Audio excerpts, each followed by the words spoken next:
Maximize your accounting career by becoming high yield and low maintenance with the Upstream Leader podcast. Your passport to improved knowledge, skills, and career potential. Stay tuned for insights, expertise, and thought-provoking discussion. And now, here's your host, Jeremy Clopton. Hello, everyone, and welcome to the Upstream Leader podcast. My name is Jeremy Clopton, excited to be with you here today for a conversation about motivation. And I don't know how many meetings I've been in the last couple of years where somebody has asked, well, how do we motivate people to do this? How do we motivate people to do that? So I figured, maybe we should just talk to someone that is a bit of an expert on motivation. So for the conversation here today, I have with me Matt Granados. He is the CEO and founder of Life Pulse and also the author of Motivate the Unmotivated. Matt, great to have you on the show. Jeremy, always a pleasure to be on and happy to talk about how we can make things more efficient, especially with the listeners, how their whole job is to get things in order. Yeah. And yet the people are a lot of times the hardest part.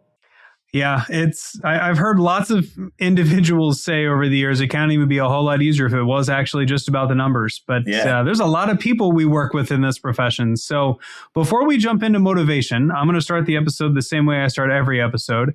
Tell us a little bit about how you became the leader that you are today. Man, trial and error, learn by fire, ready, fire, aim, fire, aim, fire, aim. And what I mean by that was you can read all the books in the world. Knowledge is not what makes you a leader. It's an actual focus on understanding it's not just about what I get, it's about what I can give. And that entire progression, I'm still figuring it out, right? So if you're like, how did you become a leader? I think the second I start saying I've become a leader, I've lost my path. It's a constant act of becoming. I'm always becoming more aware, better, more refined, more patient, more wise. And that's in all areas of life. When we work with the people that we work with, which is kind of the high performers wanting to get what we call optimal performance, it is a lot about the fact of continually becoming is the goal, not ever hitting that peak and then saying, look how good I am. So how did I become that leader that I'm continually becoming? Is I realized really quickly, I thought I loved building businesses. And it turns out I actually love building people. I like helping people grow. That's different than building a business, right? Can I be strategic? Sure. But that was never my strength whenever I was in business. It was always, how do I get individuals to do things that even they probably didn't think they could do, right? Hit their max potential and not just be a hypo individual where look at all the potential they have, but actually experience the potential. And when I was able to get people to experience their maximum potential, they don't want to go back down. It's something that most people in today's world haven't actually experienced fulfillment.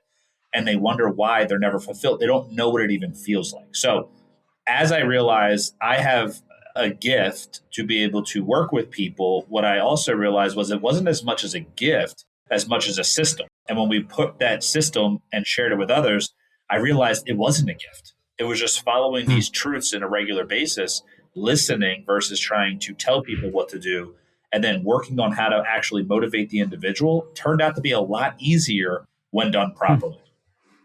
Very interesting. So let's talk a little bit about that system, because as I said in the opener, I get asked all the time, how do we motivate other people? Yeah. And I don't know that I'm convinced yet.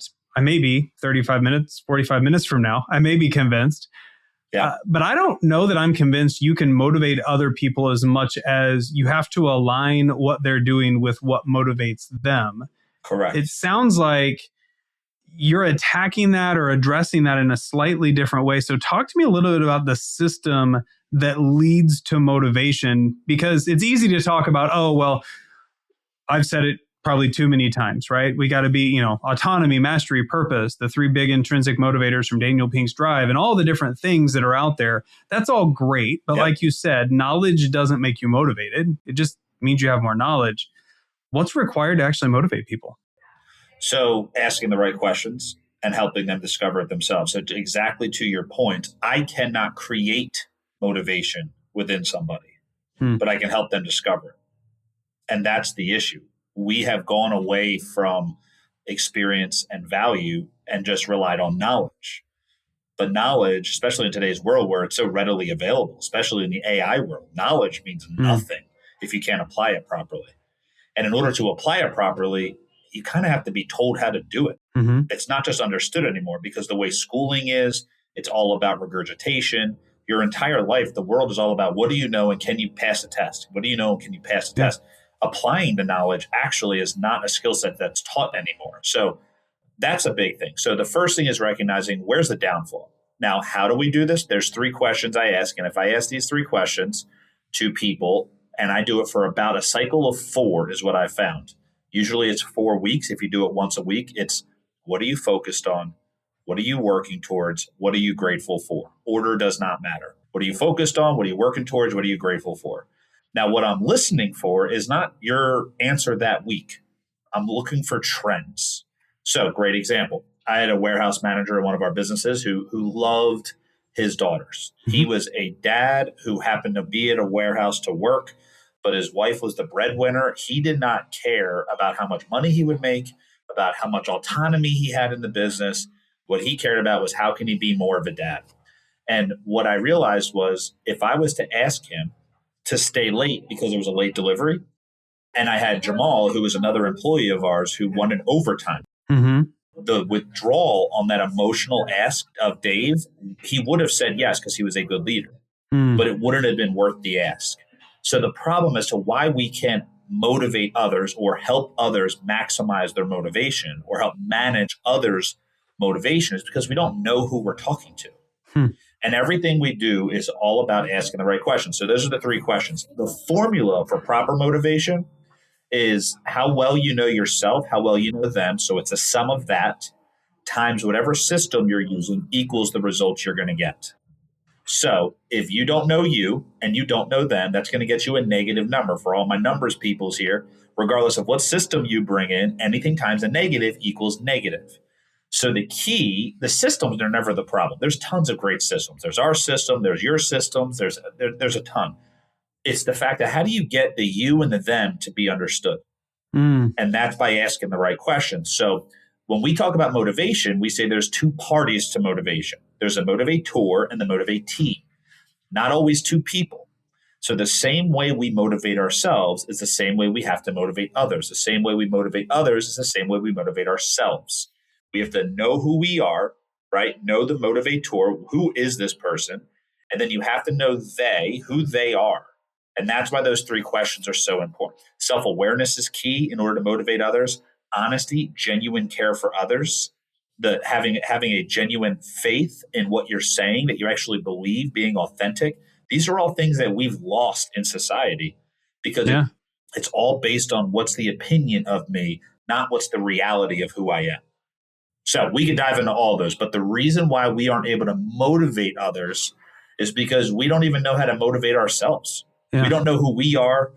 Our identities are tied up in our work versus our work is an essence of our identity. And these are all constant issues that we're running into with leaders. And I use leaders loosely. People who are in leadership positions is a better way to say it. Doesn't necessarily mean that they're leading. So that's the start of the formula. We can pick that apart however you want, but it works unanimously everywhere from your employees to your spouse to your kids. These systems even work with pets. It is animal nature that we are leaning on to get people to take action the way they should. Is it fair to say then, if it's how well you know you, how well you know them, and I'm going to focus on that because to your point, at that point, the system, there's lots of options out there. Correct. We've got to bring humanity and relationships and meaningful connection and actually time getting to know people back into business. Is that fair? Surprise. When the robots come, that's all we have left, right? So when the robots come, even more, I might need to say. But with all that being said, there's 2 ways to motivate people. There's fear-based motivation and there's love-based motivation. Fear-based motivation is based on force. Love-based motivation is based on understanding. So I always ask the question, which takes longer? And the instant thought is, well, love-based motivation, to get to understand someone, that takes a long time. Fear-based motivation is based on force. I can get someone to act right now, but what you're not realizing is the only reason they're acting is because you're pushing the force on them. The second you remove the force, they're done. So the question is, you either invest up front or you invest forever. Anyone listening with a 26-year-old kid living at home, you understand what I'm saying. Anyone who's sitting there wondering why they can't get that employee that's had the same problem from the beginning of them hiring, why they can't get them to change 5, 10 years later if you still have them. Like, that's the reality of it. So fear-based versus love-based. If you look at the best motivators, we call them motivational all-stars, leaders of movements throughout history, they all lean on understanding, not force. You got Martin Luther King Jr., you got Gandhi, you got Jesus Christ, you got Mother Teresa, you got Princess Diana. These people who, when they left, their impact got larger. You got people like Stalin, Mussolini, right? These nasty, nasty people. When they left, their impact left. So sure, if you have to get everyone out of a burning building, you can yell fire. Yeah. But the better option is for them to understand the severity of what's going on. And there's a higher likelihood they'll all get out safe. So we've got a conference this summer. The theme is legacy. Yeah. And I really wasn't thinking about motivation in terms of legacy, but what you just shared, all of those individuals that led through a love-based motivation rather than fear-based, they all left legacies behind. I mean, and as you said, they inherently got even stronger when they left because that love-based motivation has a longer tail to it than fear-based. Bingo. So we know it's more effective. We understand it, but now I've got to understand people. I'm going to start with the us instead of the them to start with. What is necessary for someone to understand themselves better in order to motivate others? So how do we deal with me first before I deal with them? Because in your formula, if I understand somebody else phenomenally, but I don't know anything about myself, we're still not going to get what we need. So help me with the self-awareness side first. Okay. So this is, we call this our glue session, right? And this will take definitely longer than the time we have on this call, but I'm going to break it down to you real quick. It's an identity crisis. Okay. We have our identity tied to the wrong thing. And when we have our identity tied to the wrong thing, you can never get the legacy you're called to have at all. If my identity is in being a CPA, and I have this happen, we have a lot of retirees that we work with in our highest level coaching, $10,000 a month, they're paying us to walk them through retirement. It's crazy. And with that, what we found is interesting is I'll ask them all, why are you still working with us? We don't give them a discount. And they said, because the scariest thing to do with the freedom to do nothing is to do nothing with it. And walking through that exact concept of going, hey, your identity was tied up in being doctor, in being entrepreneur, and having a CPA and all these other initials at the end of your name. So when we pulled that away from you, you went from being Dr. John to just John, Dr. Becky to just Becky, right? Whatever it might be, because our identity is in the wrong place. So when we work everyone through this, everyone has the same purpose. Humans have one purpose. We're all built for one reason, but yet we're told to find our individual purpose. That's inaccurate. It's a false concept that sounds good, but the word's wrong. The definition of purpose is the reason for which something exists. That is the definition of purpose. So humans have a purpose, but individual humans do not have unique purposes. I'll explain in a second. There is a word of what we're trying to say. It's just not purpose. Purpose is something that we all should understand. In that purpose, to live out your purpose, you must understand your identity, your calling, and your assignment. Your identity is who you are. Your calling is how you are to live out who you are. That's what people confuse with purpose is your calling. We all have unique callings, right? Jeremy has a unique calling. Matt has a unique calling. Your assignment is what you are to be doing today to live out your calling, to be the person of who you are to be. Does that make sense how that breaks out? Yeah. But the concern is when your identity is tied up in your assignment, you're going to feel absolute regret when that goes away. You're going to lose everything that's why people sell their business and they're miserable. Yeah. That's why their kids move out and they're miserable. They're putting their identity in their assignment. No, my assignment right now as a business owner, as a community member, as a dad, as a husband, my identity is not tied up in any of them. My identity is what fuels the work. It is not the work that creates the identity. So important. And that's the biggest mistake as to why people can't motivate others. And that's why legacies are not clear. Yeah. What does your dad want? I don't really know. My kids know very clear what I want because I take the time to focus on self-awareness. Back to the you, self-awareness, Harvard Business Review did an amazing study that they said 95% of the people that are asked say they're self-aware. But the reality of it is only about 10 to 14% are, which means there's 85% of the population that's messing this whole thing up. Yeah. And I kind of joke when we do our keynote of Enhanced Performance, Eliminate Excuses, where we walk through this on how do we do this at scale, is I joke and I'm like, if you heard that stat, you're like, man, I feel bad for those 85%. You're part of the problem, right? Yeah, like you're one of the that's 85. Your tell. Exactly. We all need to realize we're not as aware as we should be. In fact, we need to examine ourselves regularly and check ourselves to make sure, was that accurate? The good thing is truth doesn't lie. Yeah. So once you understand what your calling is, we call it a calling statement, and we walk people through exactly how to build it out themselves.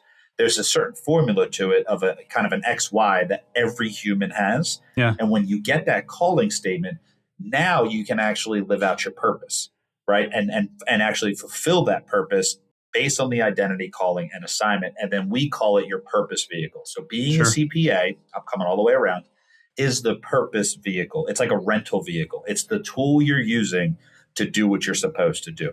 The second you understand that and you can show others how to understand that, then you can jump into the they. But until you got the you locked in and you have the margin for you, meaning you have your time organized in a way that you have time to pour into the other people, you're not rushed to train your team, but you actually get a chance to train your team. Until you can control you and manage you effectively, don't even try to manage or control others. It won't work. Okay. So we've got identity, calling, and assignment, which all ties back to that purpose vehicle. So now we understand ourselves a little bit more. Hopefully we're doing the work to disconnect our identity from the wrong things, tying it back to the right things. Yes. Once we've done that, we're feeling better.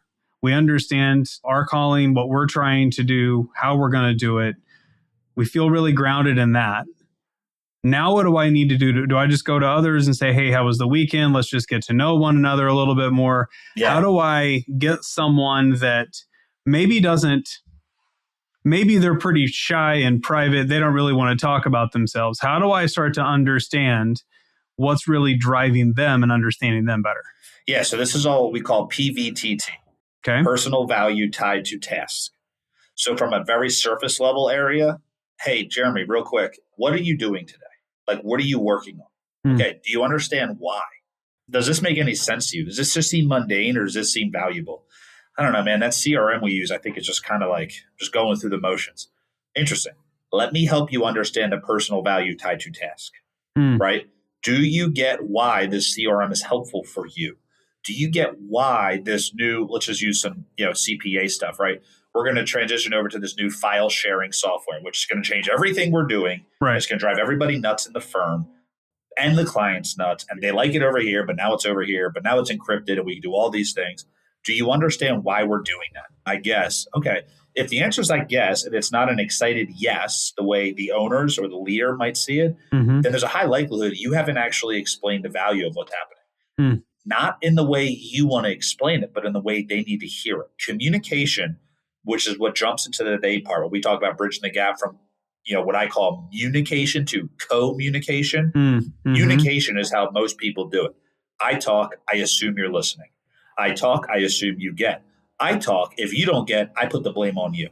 That's communication. That's how most marriages work, and that's why they fall apart. That's how most businesses work, and that's how they fall apart. And that's how most people lead, and that's why they aren't good leaders.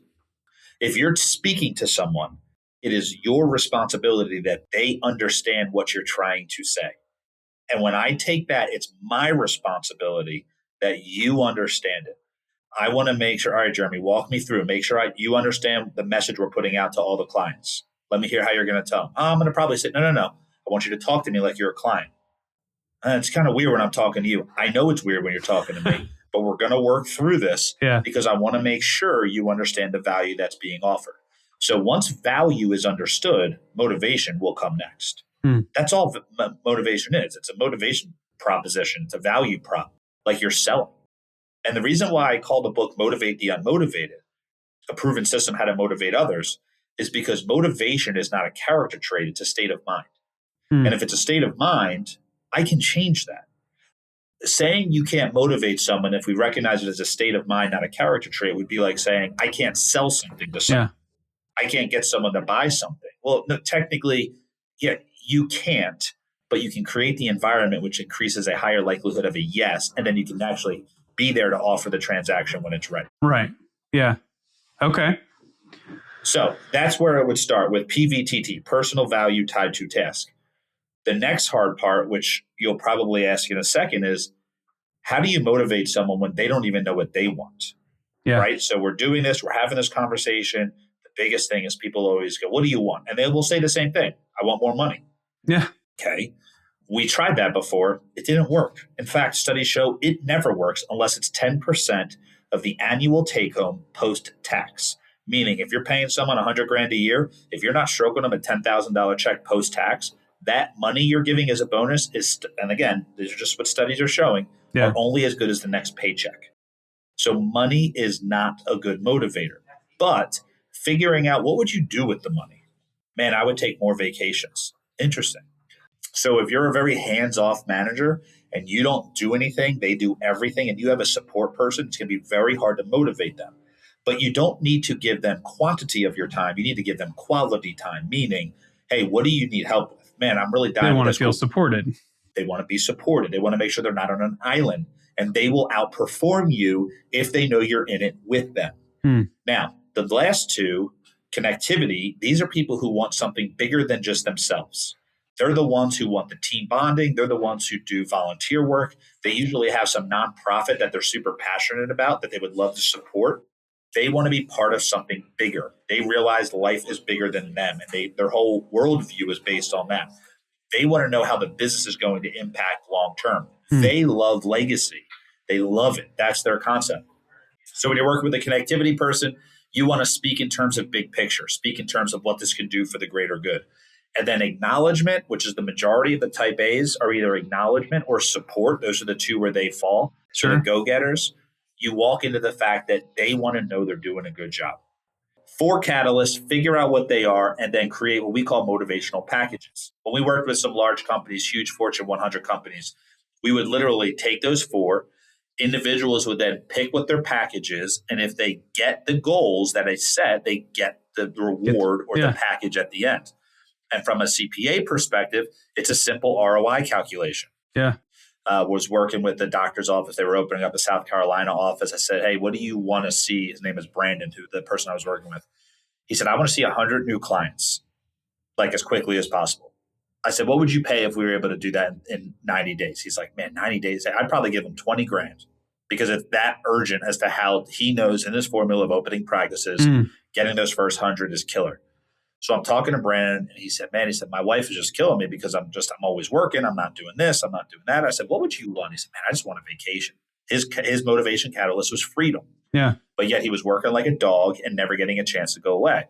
So I called my client. I said, hey, before you offer anything, I said, why don't we do this? Why don't we offer him 2 first-class tickets anywhere in the country to go on a vacation, and you'll fly into his practice and keep the practice going for a week. He's like, I would do that all day. So I reached out to Brandon. I said, here's what we're going to do. He calls me the next day. I said, how'd it go? He goes, I went home, told my wife, and she sent me back to work. In 45 days, he brings in 100 brand new patients, gets the practice up and going. I talked to my client, and he's like, I was going to give him $20,000. Like, where's he going to go? He took 2 first-class tickets from South Carolina to Miami, Florida. It ended up costing my client $2,000 at the time.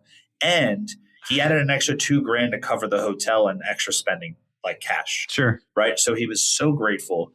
Months later, I finally have a conversation with Brandon. To your point, I said, Brandon, I got to tell you something. That offer, it was like, I didn't tell you the other side of the offer, which was like 20 or 30 grand. Right. And I thought he was going to be bothered. I said, which one would you have taken?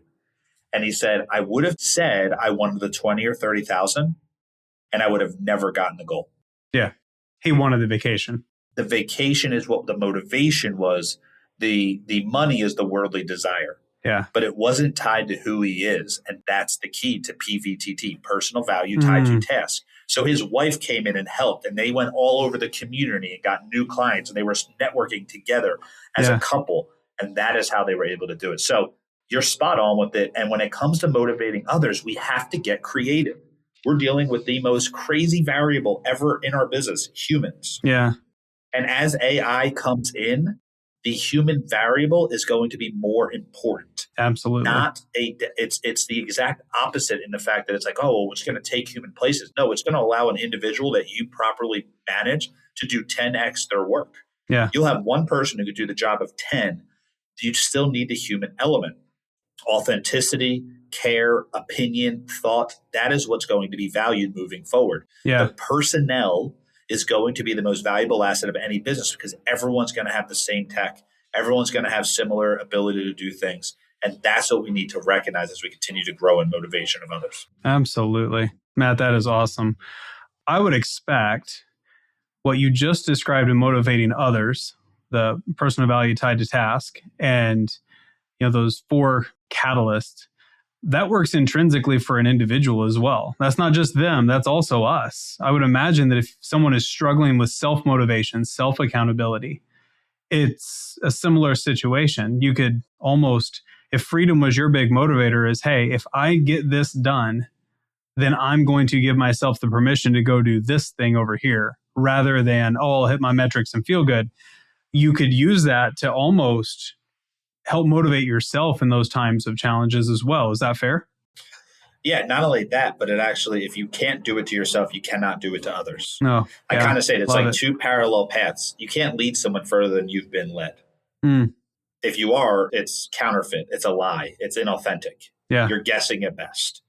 So lead yourself there. How do you do that? That starts with our direct coaching, but it starts with creating margin. So managing your week effectively. When you actually have margin, you will experience fulfillment and you will experience a chance to breathe and doing the things you enjoy doing more than just everything you need to do. So it works hand in hand. And that's why the system can work at scale, is because what works for one person works for all people. That's why we say it works for kids, pets, any living creature. It's the same concept. We all have an inner desire. The question is, can you trigger it and turn it on and off the way you need to? And that's what our system does for individuals, teams, and corporations alike.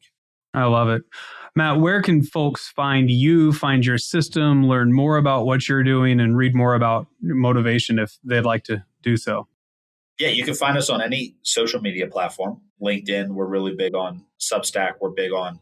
You can also, what we'll do is if you go to lifepulseinc.com/upstream, we'll put an entire page that has just the resources on this, especially for the CPAs that might be helpful for them. And any way we can assist, you can reach out.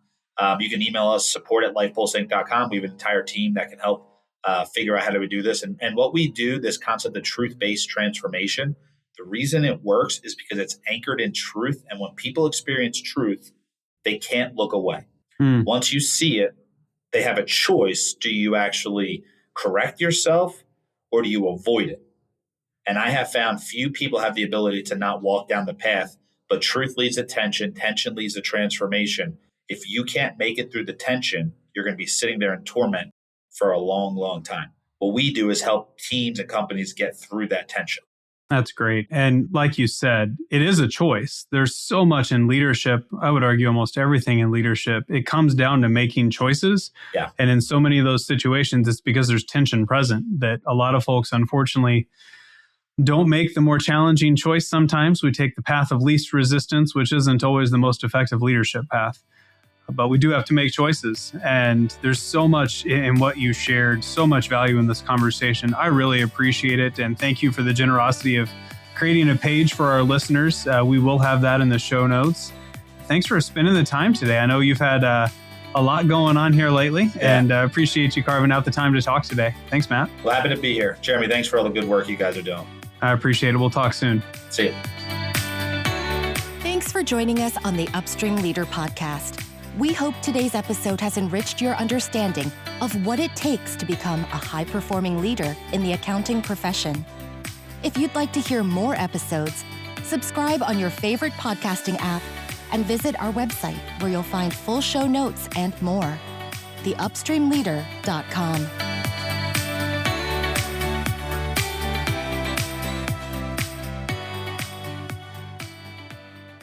professionalproductions.net